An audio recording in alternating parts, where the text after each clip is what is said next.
ओम नमो भगवते वासुदेवाय। प्रिय भक्तगणों, स्वागत है आप सभी का हमारे चैनल भक्ति ज्ञान में। प्रिय भक्तों, आज मैं आपको आषाढ़ मास महात्म के 26वें अध्याय की कथा सुना रहा हूँ।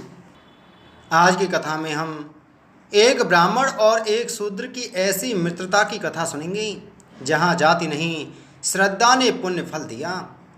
राजा पृथु बोले, हे महामुनि, क्या कोई ऐसा उदाहरण है जहाँ किसी शूद्र ने केवल आषाढ़ मास में कथा श्रवण करके ब्राह्मण तुल्य पुण्य प्राप्त किया हो?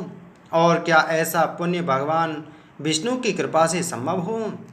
पुलस्त मुनि बोले, हे राजन, ऐसा हुआ है और इसका प्रमाण है ब्राह्मण देव व्रत और शूद्र भक्त नामदास की कथा। दोनों ने आषाढ़ मास में कथा श्रवण और विष्णु भक्ति द्वारा समान मोक्ष प्राप्त किया। अब ध्यान पूर्वक सुनो वह अद्भुत प्रसंग।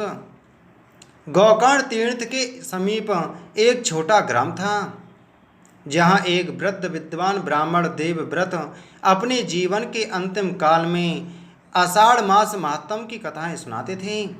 उसी गांव में नामदास नाम का एक निर्धन शूद्र युवक था जो गौशाला में काम करता और सदा हरि नाम गुनगुनाता था। एक दिन नामदास मंदिर में तुलसी जल चढ़ाने गया तो उसने वहां देवव्रत जी को आषाढ़ मास की कथा सुनाते सुना। उसने दूर बैठकर ध्यान से वह कथा सुनी। उस दिन की कथा थी नारायण नाम के प्रभाव से चांडाल का उद्धार। नामदास की आंखों से अश्रु बह निकले।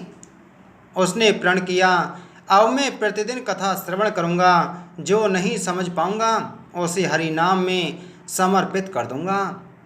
नामदास प्रतिदिन कथा श्रवण करता, अंत में ओम नमो भगवते वासुदेवाय का जप करता। उसने एक दिन की कथा नहीं छोड़ी, ना भोजन ना आराम को प्राथमिकता दी। देवव्रत यह देखकर आश्चर्यचकित थे। उन्होंने एक दिन नामदास से कहा, हे वत्स, तू मुझे सुनने आता है। तू तो ज्ञानी नहीं, परंतु लगता है तू मुझसे भी अधिक अंतःकरण से शुद्ध है। आषाढ़ मास पूर्ण होते ही देवव्रत का शरीर शांत हुआ।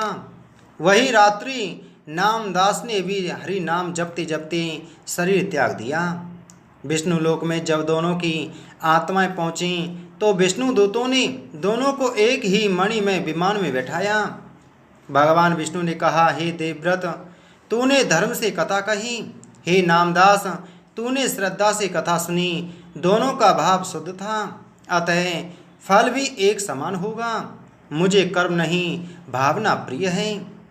पुलस्त मुनि बोले, हे प्रभु, जो आषाढ़ मास में कथा सुनता है या सुनाता है वह चाहे किसी भी वर्ण कुल या अवस्था में हो, यदि उसका चित्त शुद्ध है तो वह विष्णु लोक का अधिकारी बनता है।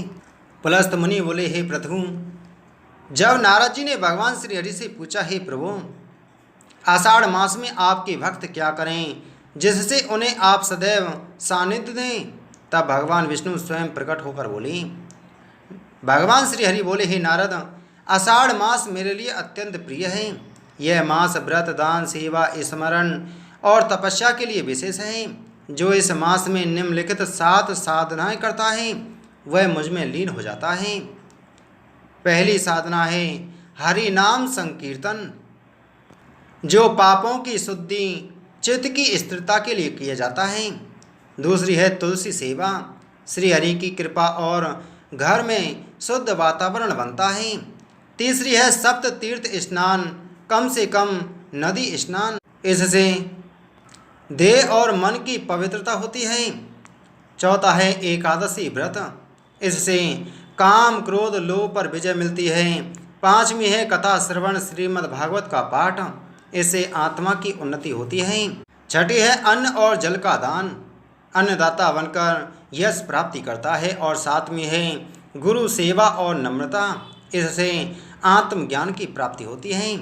भगवान विष्णु का वचन है, जो भक्त आषाढ़ मास के शेष दिनों में भी मेरे नाम का स्मरण करता है, यथाशक्ति व्रत करता है, तुलसी पत्र अर्पित करता है, वह चाहे जैसा भी हो अंत में बैकुंठ को प्राप्त होता है।